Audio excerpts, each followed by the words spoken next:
This is the Comics Alternative Interviews, a conversation with Miss Lasko-Gross and Kevin Colden.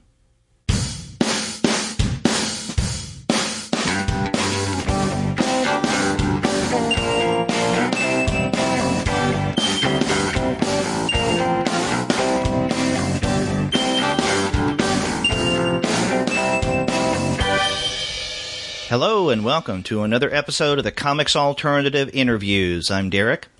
And I'm Andy, and we're two guys with PhDs talking about comics. And on this episode, Andy and I are going to let you listen to an interview we conducted with Miss Lasko-Gross and Kevin Colden at HeroesCon last weekend. But before we get to that interview, we want to let all of you guys know that this episode of the Comics Alternative Interviews is brought to you by the good folks at Discount Comic Book Service. Go to their website, dcbservice.com, for all of your comics pre-ordering needs. There you're going to find all DC, Marvel, Image, and Dark Horse titles at 40% off of the cover price if you pre-order. For all of the other publishers, you'll find that those discounts are 20 to 35% off the cover price. And every single month, including June, you're going to find some unbelievable specials that will often be at 45% off cover price or 50% off cover price. But sometimes you can find discounts that go higher than that. That's right, and this month, like in every month, they have a load of bundles you can take advantage of where you get deeper discounts on multiple comics from the same publisher than you would get if you bought those comics individually. And they have 45 to 50% off bundles from Marvel, several from DC, including Vertigo and Valiant. So check those out. That's right. You can always find great specials at Discount Comic Book Service. Go to their website, dcbservice.com, for all of your comics pre-ordering needs. And after you do get your comics there, please be sure to drop them an email and tell them that the two guys with PhDs sent you. That's right. It was really good to talk with Miss and Kevin at HeroesCon. And, you and I had interviewed Miss Lasko-Gross about a year and a half ago when that first Henny came out. That's right, and so I was glad to have an opportunity to talk to them both for promoting this new project that they have called The Sweetness from Z2 Comics. That's right, and I think that this is something that you talked with them about and set up the very first day of the con. I think you went over to their table fairly early, and because you came back and you said to me, hey, maybe we can arrange a really long interview with Miss and Kevin later on this weekend. Yeah, and it was an interesting kind of setup because I walked up to the table and apparently they had just been talking about us. Wow. And so in a good way, I hope. Yeah. Yeah, definitely as people that they wanted to talk to about promoting their new book. And so they gave us copies of The Sweetness #1, so we got to read them in advance. And so when you listen to this interview, we're talking to them kind of fresh off of having checked out their first issue. That's right. And also, this took place on Sunday morning of the con, and they came to our table, and we arranged 4 microphones around the Comics Alternative table, and it worked really well. Yeah, and you liberated 2 chairs from a lounge area that deprived people of a chance to rest in those first few minutes of the con. Exactly, but it was for the good of the con, because by doing this interview at HeroesCon, we're letting people know about HeroesCon. Sure, that's right. We're doing promotion, so we deserve those chairs. That's right. Well, let's go ahead and listen to that interview. Yeah, let's do it.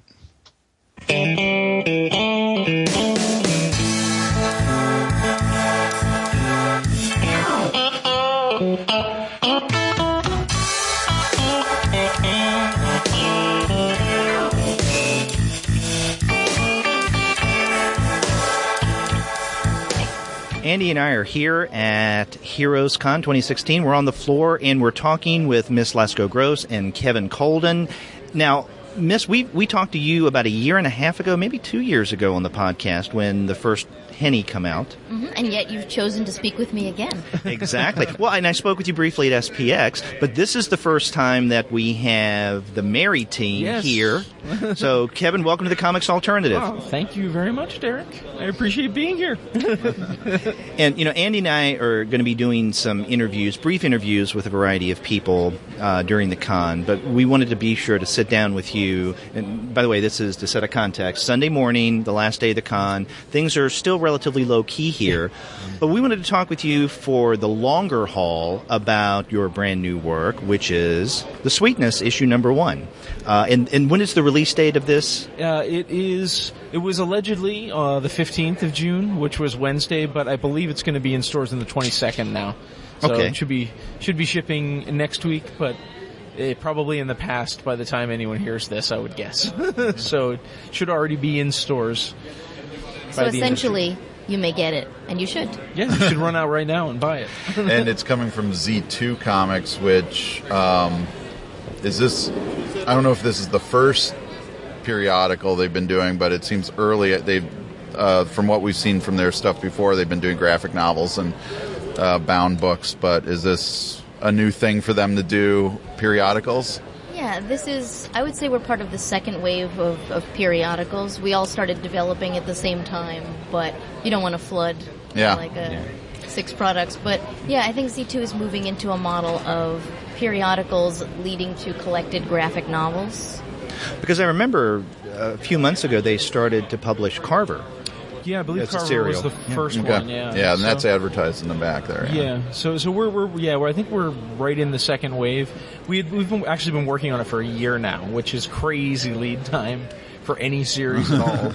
And we just kind of wanted to make sure that I was going to have enough time to draw everything the way I wanted to draw it. And luckily Z2 was really, really good about that. So I think we got pushed back a few months. We were supposed to be out in March, and then we ended up kind of pushing it back over the sort of series or through the stages of production to kind of come out in June to make sure that we don't have any breaks in the publishing cycle and stuff like that for the first 6 issues, which is going to be our first book.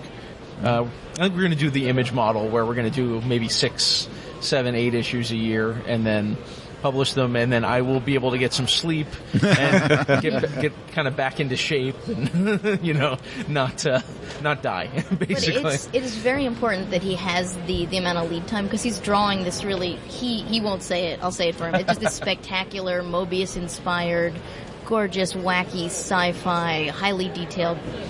I don't know how many more things I can throw out.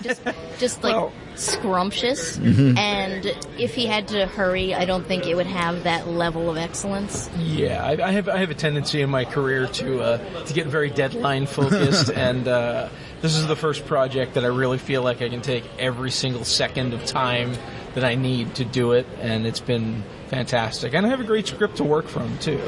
That's why I signed on. Miss had originally signed on as writer.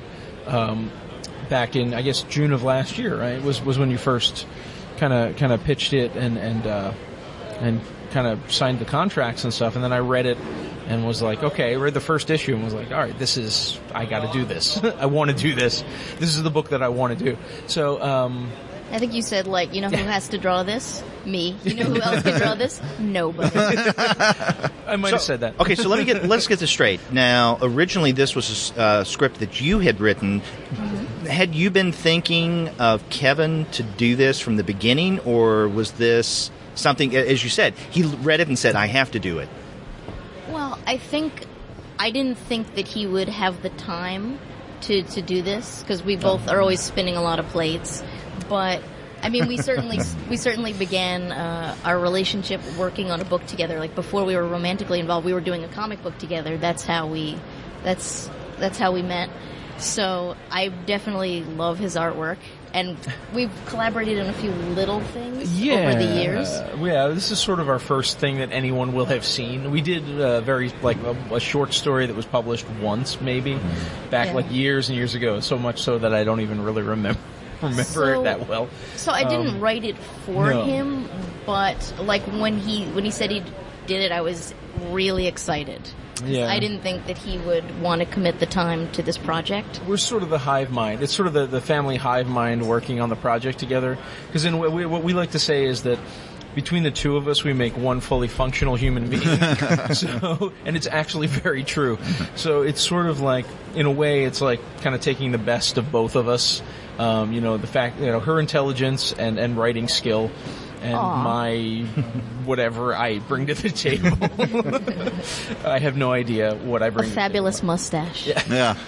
And in fact, it is too bad that this is not a video podcast for this, for the reason of being able to see your incredible mustache. And so one of the things we recommend is, as you're listening to this, if you're near a computing device of some sort, go to Google, look up Kevin Colden, Colden, and then do an image search on Google, and you'll see what we're talking about. Yeah. My Facebook has my Facebook has the teeth from the sweetness, so that is not what I look like. Yeah, that's a little scary. It's funny. We were wondering whether that was impacting our sales or not, and I stepped away from the table, and all you can see is like just giant rotten teeth everywhere. I'm like, maybe people are kind of looking at that, and they're like, oh, I don't know. But it's got this pleasant pink color too on the cover, and it's got that nice little logo, the little what do you call it? It's the Sweet Tart logo that we did, the candy logo.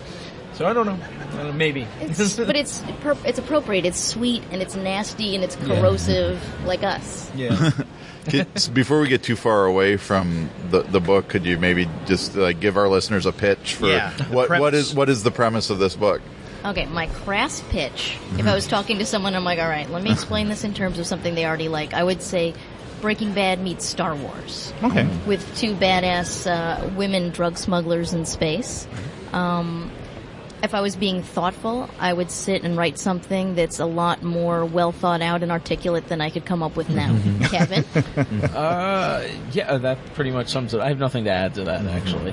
Just a lot of fun, raunchy sci-fi bit of business. Sort of Mobius inspired. I kind of was using early 70s Mobius sci-fi as a real touchstone to draw. And most of my books look completely different. I don't think I've ever drawn a book that looks the same as the last one. So this one is the Mobius book, I guess. And our colors actually are the same thing. Our colorist is Frank Reynoso, who there was a misprint in the first issue, unfortunately, that credits it to someone else. But Frank has Chris always... Kohler. Yeah. That's a bad misspelling. Yeah, that's a little bit of a typo, right? Chris is actually a fantastic artist. He draws a book called Legend for Z2. But has nothing to do with he didn't do nothing whatsoever. When I opened up that cover, there were things said that were neither polite nor ladylike. When I saw someone else get the credit for all the really spectacular work that Frank's been doing. He's a great colorist. He deserves every ounce of credit. Yeah, he's been that's a bit of a bummer. Yeah. Busting his hump for us, and he's been doing this wonderful coloring. But we should mention that here at the con, as you've been showing people the comic, you have a little card that actually gives credit to the appropriate colorist. It is. That's our playbill insert. That's what we call that. Like part when you go to see Broadway shows. Played by. Well, it's important to us that he gets the credit for what he's done. Yeah, he's done so much more than just the color. He's helping with our promotion. He runs our Facebook page. He's moral support. He's a lovely, lovely human being. So he has a winning smile. He does have a winning smile. Boy, Frank's getting a lot of love on this episode right now. Yeah, we try to share the love. Our team's great, and we just. I don't think colorists or letterers get nearly enough credit at all for books. So we're trying to give the guys a lot of love. Of course, our letterer, Darren, he does... Yeah, and this is the correct letterer. Yeah, Darren, Darren Bennett is our letterer, but he's lettering Batgirl now, too, so he can... his name's out there. He's an eye. But he's been great, too. He's been... everyone on this book is fantastic. I just say that because I spend the most time, I think, as the pen and ink guy. I spend the most time at the table, so... even if anyone's helping out a little bit, it feels like a lot.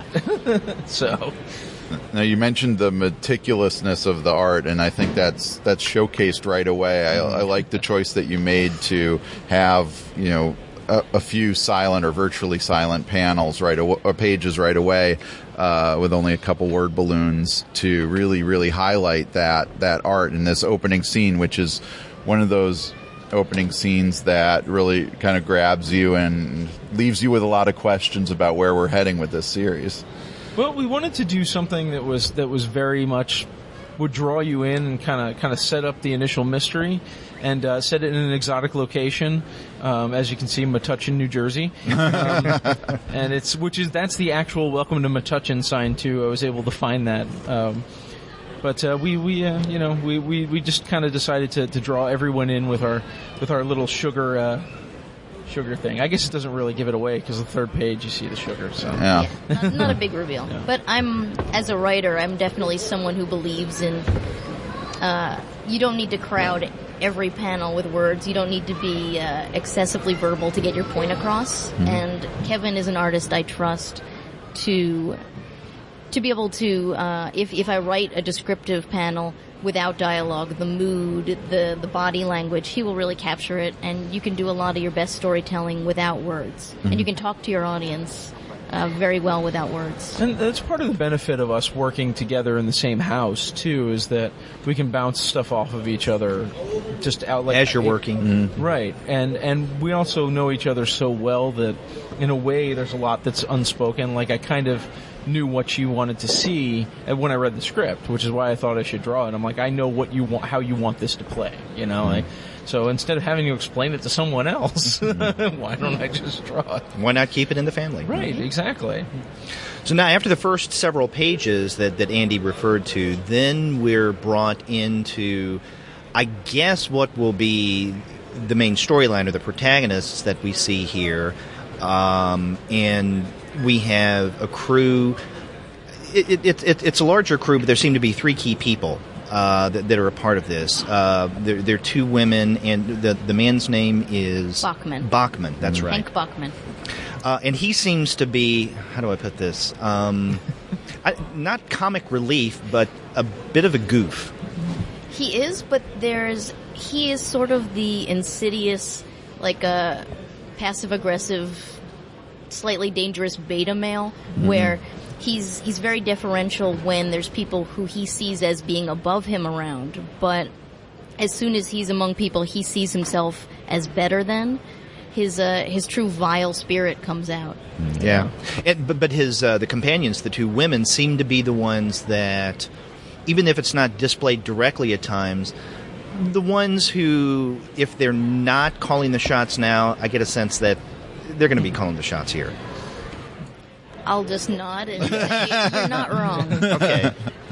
But with what you're saying earlier, Kevin, with the art too, one of the other sequences that really struck me is when we're introduced to these characters, and I'm really apologizing for not remembering their names. But when we're introduced to Nellie Scout. and Scout and Bachman, that the characters there's a sequence in which they're talking about Nellie, and she's standing right there, and her facial expressions are so great, and I think that's another example of kind of the level of detail is not just there in the backgrounds and in really setting a great sense of place and location, but character as well. So much of the characters come through their facial expressions, and I think, as Miss was saying too, that you get a lot out of looking at this book visually that you don't then need to narrate or have anybody explain. Yeah, well, I think that you wrote that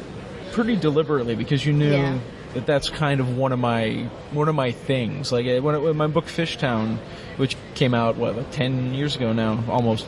It was very Eisner nominated. Eisner nominated. Yes, it was. And a Xeric Award winner. It was a Xeric Award winner. Let's give you the credits. Yeah, a lot of that book, probably about a third of that book, was something that they teach you never to ever do in comics, which was basically second-person storytelling, where the characters are talking pretty much directly to the reader, and it was all very like subtle, like motions and things to kind of convey character that way. So I think that was something that Miss had kind of written in to sort of, play on that strength, and we use that a lot. Actually, mostly early in the first issue to establish things. I mean, we do a lot of shop talk, and I know we're on the same page when it comes to, again, like it's all shop talk. Excessive verbosity for the sake of just having characters talk and explaining their feelings. It's like, well, you can so much more easily show her disgust and I think without having to explain with text her character, I think you can have a sense that she's over it, that she's used to being mistreated, and she's used to being dismissed, and she's just to the point where she can just make, she can just kind of like roll her eyes, and you understand the kind of life that she's had without us having to write a flashback to her being mistreated over and over again. We don't want to hang a hat on that. Yeah, not at all. But we trust our readers to be intelligent. Yeah, and she's a very complex character, and that's going to be revealed slowly over the course of our first story arc. Although the way Miss is written, the first, and I'm probably the only person who's seen the first 6 issues. But they're all sort of self-contained. So in a way, it's sort of harkening back to like old school, I guess, Marvel comics in a way with less verbosity or verboseness. Is that the word? In that they're very self-contained stories while sort of moving the larger story slowly along. Each sort of episodic, like a TV show, to kind of give the reader sort of a satisfying conclusion at the end of every story. But overall, I think that the characters, as they, Nellie especially, as she goes through, is going to be really, really. She gets more and more interesting as it goes on. Let's just say. Well, one of the things we learn about Nellie almost from the beginning when we first see her on page is that she's a convict, or at least an ex-convict, and she has around her neck a collar that will allow, I guess Bachman has the controls, right, to shock her if she gets out of line. And I think there's one moment in the comic where he actually does that. And so we know that she has some kind of quote-unquote shady past, or she's done something that's gotten her in trouble. But I'm assuming we'll learn more of how she got where she is and what kind of person she is, and who actually are the criminals here as things develop. We will. We'll definitely learn more about her past. I don't know if I want to tip my hand too much. How are we feeling about doing that? Well, not too much. I don't. You don't want to give too much away. Okay. But she definitely. There's definitely some coding, some visual coding and social. We're using some sort of social coding with the way Nellie's treated. Just in relation to her race, she's black. In relation to other aspects of her that we're kind of going to touch on later, just who she is and the fact that she's the smartest person in the book, but she's clearly, but she's also the most marginalized, and that's kind of a key aspect to the story we're trying to tell. Yeah, and there's a clear discrepancy between her intellect and her level of planning and control and where her position is in life. So you know that she's been through some very serious things to be in a point where she's not the head of this company, which she's clearly smarter than the manager. And with all due respect to Scout, both pilots combined. Now, we've been talking a bit about Nellie and a little bit about Bachman. Let's talk about Scout. And one of the reasons why I'm bringing this up is Andy referenced one of his favorite images. This is not one of my favorite images, but it's staring me in the face right now, and I'm reminded of how it disturbs me. Is this, there's no page number, but the panel here, and I'm going to do a lousy job of describing it, where Scout has gone out to a bar before they take off to have a good time. She meets this one guy, and before they go off to do whatever that they're going to do... to do what grown people do. Exactly. To make a beast with at least 2 backs. And I say at least 2 backs because this guy has a brother here. What disturbs me about this panel is the way that the guy that Scout's picking up is about to kiss her. A really weird-looking tongue. But even more disturbing is his brother, who looks like some kind of squatty body child's toy gone wrong. Well, he's just not scary. A looker. No, he's not a looker. Let's just say this. He's basically the idea was he's the same guy, just squashed. Yeah, he's a mini me of the guy she's picking up. It's like a mini me on crack. Yeah, I'm sure he has a really winning personality. Yeah. But it's a fun panel, but disturbing because the guy she's picking up asks for her if it would be cool if it broke his bro could watch, and clearly what we see on the next page is the bro does more than watch. So something had to be up with his personality that he was invited in to be more involved in the situation. Yeah, well, Scout's a libertine. Yeah. She's open to all forms of pleasure and intoxication. Yeah. Whatever's presented is she's game for it. Yeah, I have the most fun drawing her. By the way, she's every time she's on, she's a lot of fun. Mm-hmm. Now, a moment ago, I said that Bachman comes across as a bit of a goof, and so we can laugh at. But I wouldn't call him a comic relief. I don't know if I'd call Scout a comic relief, but she comes closer to that role in that. I mean, I'm guessing, and maybe I'm off base here, that there's going to be more dimension to her as the story develops. But right now, she seems to be someone that we can look at and have a good time with and laugh along with. Oh, for now, yeah. So pretty quickly, she starts to kind of. She's more, smarter than she presents. Yes. Yeah. But at the same time, she is exactly as goofy as she presents. Now, okay, we were talking about the genesis of your working together, but what about the background of this story itself? I mean, what went into this? How did you get this idea that eventually has become The Sweetness? That is sort of a goofy story. I was at a pitch meeting, and I was talking about a completely different book that I wanted to do for the Z2 periodical line. And somehow, I think there had been something in the news about, I'm going to be very careful, a particularly well-known comic industry heel who is not well liked for good reason, and who years ago took credit for a couple characters that I created. And I'm telling Josh this story expecting to elicit some sympathy or just some kind of a human moment between the two of us. He's like, tell me more about this story. Because it was a sci-fi universe I started to create, and then the characters got taken away from me, so I wasn't ever able to explore it. And then that just kind of moved into, well, if I had characters, like if I was going to do two badass women in space, and the other ones were two very different badass women in space, but if I was going to do this again and I could do anything I wanted because it's not the 90s and there aren't the same kind of constraints on what you can do with language, sexuality, gender, and loud announcements. But, what was I talking about? about pulling and they're making an announcement as we're recording. I made a comic. Yes, but we can definitely still hear you. So the way that you took these two women, these two badass women in space, and made them your own badass women in space in your pitch to Josh. Yeah, I just felt like if I can go forth and do anything with them, what would I do if literally anything could happen? And if it didn't have to fit into a normal space narrative, it's like, these are the good guys, they're going to fight the bad guys, or even these are anti-heroes and they're out doing their own thing. Like, it's much more complicated and nuanced than that, and it's been amazingly fun to write.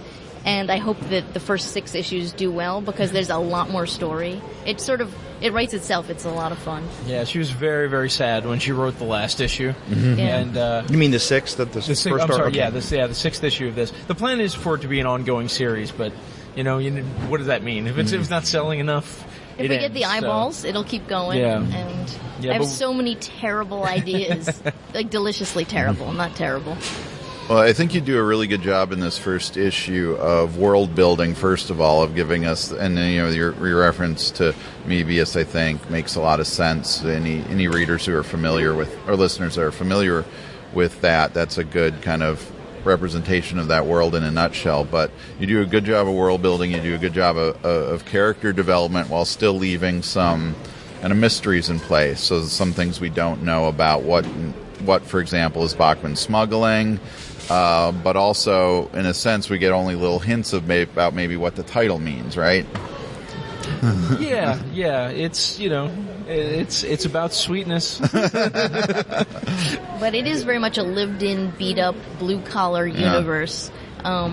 It's not the sparkling future. It's not the dystopian future. It's what I think is more a probable future where things still kind of suck. But we can travel through space a little bit better than now at a commercial level. So they're essentially like UPS drivers, except Yeah. carrying human cargo. Yeah. Not everybody has a rocket belt, not everybody has a jetpack and a silver suit. They all have, No silver jumpsuits. No silver jumpsuits. Just UPS uniforms for everybody. Now, one of the things you mentioned a second ago was that, you have plans for this to go for the long haul. Long haul with the UPS reference, I guess. But you're going to have to see, how much interest there is out there. But let me ask you this. Z2 is a small publisher, and as we were discussing a moment ago, they're just starting recently to get into serial comics. Do you think that is going to be maybe a little easier for you guys to keep this going for longer than it would be if you were at a bigger publisher? I mean, obviously, publishers like DC and Marvel have their own issues to deal with, but even some place like, let's say, Image or Dark Horse, that gives creators a bit more time, I guess, and flexibility. But do you think that because of Z2 being a smaller publisher, you have more breathing space or maybe less? What are your thoughts on that? I think they can go either way. Yeah. I mean, people have compared this to like a classic Vertigo book. So while I think we could be at home, possibly at a different publisher, I think there's advantages and disadvantages. I think that a larger publisher, you have a little more coverage because they have their blockbuster books, which sort of subsidize everyone else, which is the model of most of the literary world. But at the same time, we have a level of freedom and attention and... Yeah, well, we certainly do. We're able to kind of call up our publisher in the morning and have a meeting in the afternoon if we want to. He's very, very accessible, very available, and we have sort of the promotional resources where we have a lot of those as well, maybe more than we would have somewhere else. And I think this book, I mean, maybe it's just my perspective. It seems very maybe more cerebral than the average sci-fi action book, where it's a little slower paced. It's not in your face as far as like every page is an action page. My art style is very measured and things like that, so it's not like early Image exciting in that way. So I don't know. I think that it's at its home. I mean, we're allowed to do it exactly the way we want to do it, and we have a lot of support from everyone involved, and a lot of enthusiasm too from everyone involved. So. I wouldn't say it's not exciting. I would just say that it doesn't scream at you with like big jazz hands, like I'm exciting with an exclamation point. It's like it allows it to be. It's fun and it's exciting, but not in the way that not in a manipulative way. In a way that brings you along for a journey where you're having a good time, as opposed to just screaming at you. You were having so much fun with this book. You love it. Yeah. It's not winky and naughty. There's not a lot of three-point perspectives. There's not a lot of fists flying out at you. Not a lot of explosions. A few, not a lot. Yeah. Now, we referenced your earlier book, Fishtown, previously, but this is quite a departure from that. So a different kind of story. Yes, very much so. It's a lot less bleak. It's a lot less... there was something that you had said to me, Miss, recently about something about how all my books have to deal with like crazy children, murderous children, soul crushing, dark, dismal. Yeah, there's no murder so far in this one, but yeah, it's early. It's a lot less bleak. It's a lot more fun. It's a lot more consciously fun. We're different. We're very different writers and very different artists. Yeah. So. That's kind of what we're trying. We're trying to, I guess, apply my art style to something that's a lot more fun rather than bleak and soul crushing. Yeah. Well, and also this is quite different from your other work, Miss. And I remember when Andy and I first read Henny, I thought, oh my God, this is quite a departure from Escape from Special and then A Mess of Everything, which were more autobiographical. And then Henny, that first book, was more fantastical. I mean, you have the creatures, not necessarily animals, but more fantastical creatures, so it's not necessarily anthropomorphic. And so when I heard about The Sweetness, I didn't know what to expect, but this is very different from Henny. Mm-hmm. So it's like over the past several years, you're showing different facets, and you haven't let yourself get locked into and pigeonholed into one particular kind of comic creation. That is the beauty of not having runaway success. In seriousness, though, I think that like my writing has through lines about my feelings about individuality, my feelings about good versus evil, and about what that is, and the muddiness of the real world, and my sense of adventure, I think, carry through. But I feel like if I'm writing a different genre, it's just a very different headspace. And I'm talking to a different audience, I'm saying a different thing, and I like to think a lot about the audience, and I write, and I also read my own work. I try and read it the way my audience would, and see, like, am I bored? And if I'm ever bored, cut whatever that was. If I feel, I try not to be manipulative, so I think that the writing style is the same, but the genres, but appropriate to their respective genres. And I'm glad you think I'm multifaceted. Yeah, and I believe, if I'm not mistaken, when you talked with me and Andy a while back, when Henny first came out, you had mentioned that there was pressure for you to do a follow-up, a third autobiographical text, to follow up A Mess of Everything. Do you feel that if you had buckled under that pressure and done, maybe regrettably, another autobiographical work, that you would have been pigeonholed in a way that would have make it even more difficult to do the kind of things that you're doing now? Possibly, but it never could have happened. Like, I would never do anything that I didn't feel like 100% burning passion for. Like, comics are, it's such a small pie that you have to be, like, your heart and your soul has to be in everything, otherwise it's like almost an offensive waste of your time. Mm-hmm. So I never would have. There's no way anyone could have talked to me. Maybe a giant paycheck, but no one could have. Which, haha. But all that sweet autobiographical comics money that's out there. Oh my God, I'm making it rain when we go home. Yeah, like pennies. It's like, I have them in furs and velvet. Right. I mean, what you're saying is interesting because when you commit to a project, you're committing, especially if you're both writing and drawing it, you're committing year or more to that, and if you're not enthusiastic about it, I can imagine that's a grueling year then. Yeah. I can't even imagine sitting with something that long that you didn't have strong feelings for. I mean, that's why you should never go up to a cartoonist and say, you know what you should do a book about? Because no. You're saying, you know what you should dedicate 3 years of your life to and like live and breathe? No. Whatever you're saying, it's not right, and no. I mean, every artist, I guess, to a certain extent, has to, in order to make some money, has to do grunt work. You know, to do the things that, not your first choice, but it pays pretty well in order for you to do the thing that you want to do. Oh yeah, I do a lot of manga lettering and graphic design. That's I design baseball cards right now. Oh. That's kind of my main gig. We're lucky on this to have an operating budget. We're not getting rich, but we get enough funding to devote as much time as we can to it and still stay within a reasonable deadline. Otherwise, it would take like 10 years to finish the first 6 issues, which nobody needs. So, and that's part of why a graphic novel takes, or at least for me, it takes me about 3 years because, I have to work a day job.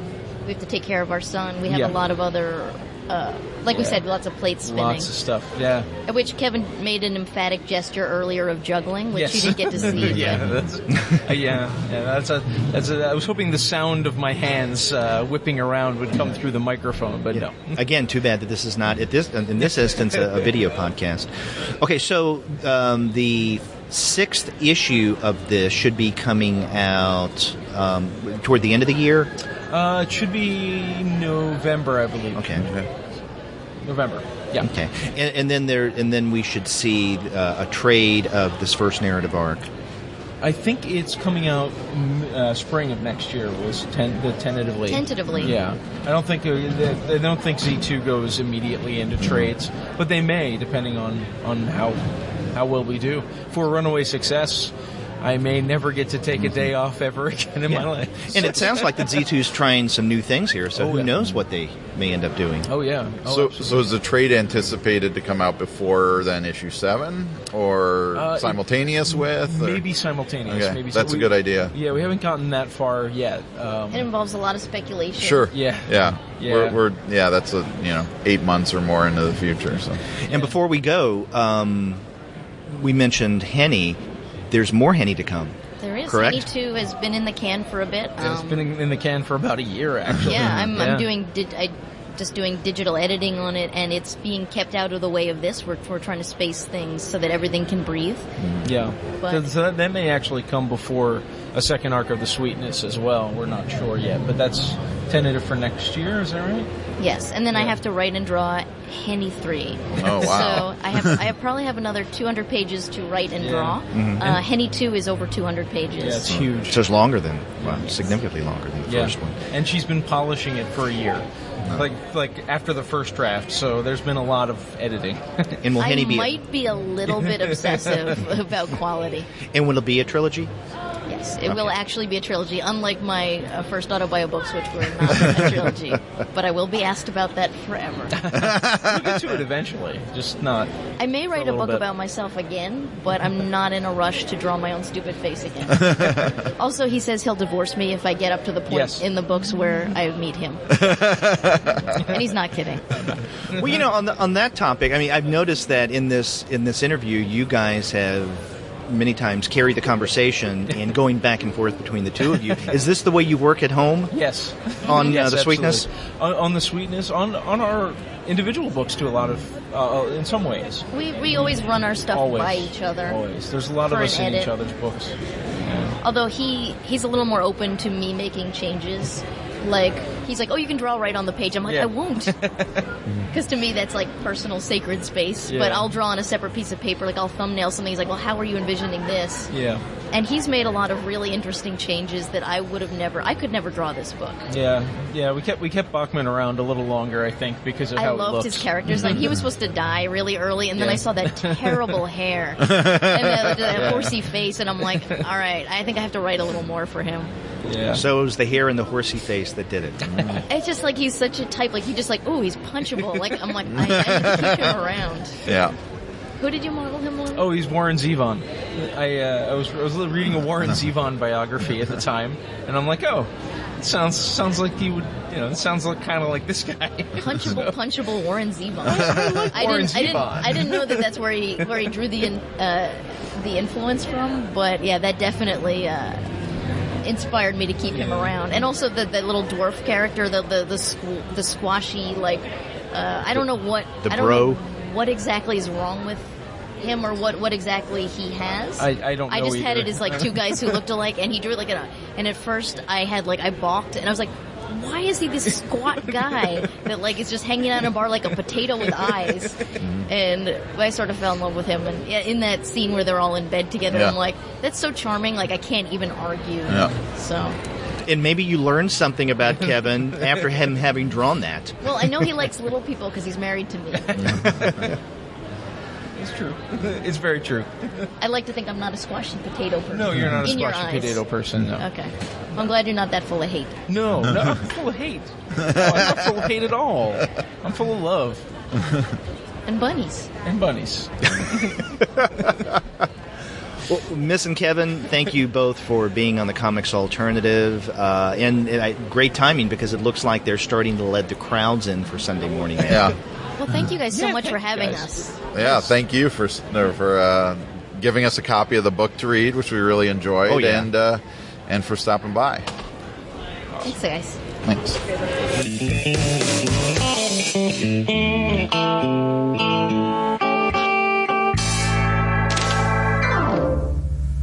That was a fun interview, and I liked the Miss and Kevin have a nice dynamic that I think you get it reflected in that interview, but also I think is reflected in what's going on in the comic as well, because they both kind of seem to play to each other's strengths in the Sweetness as well.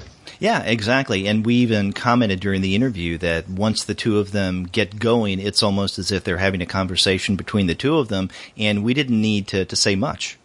Yeah, that's right. That's right. And so I do, we have guests on the show where we talk about their work, and I do recommend checking out the Sweetness #1 from Z2 Comics, and hopefully this will be a series that will have some life to it.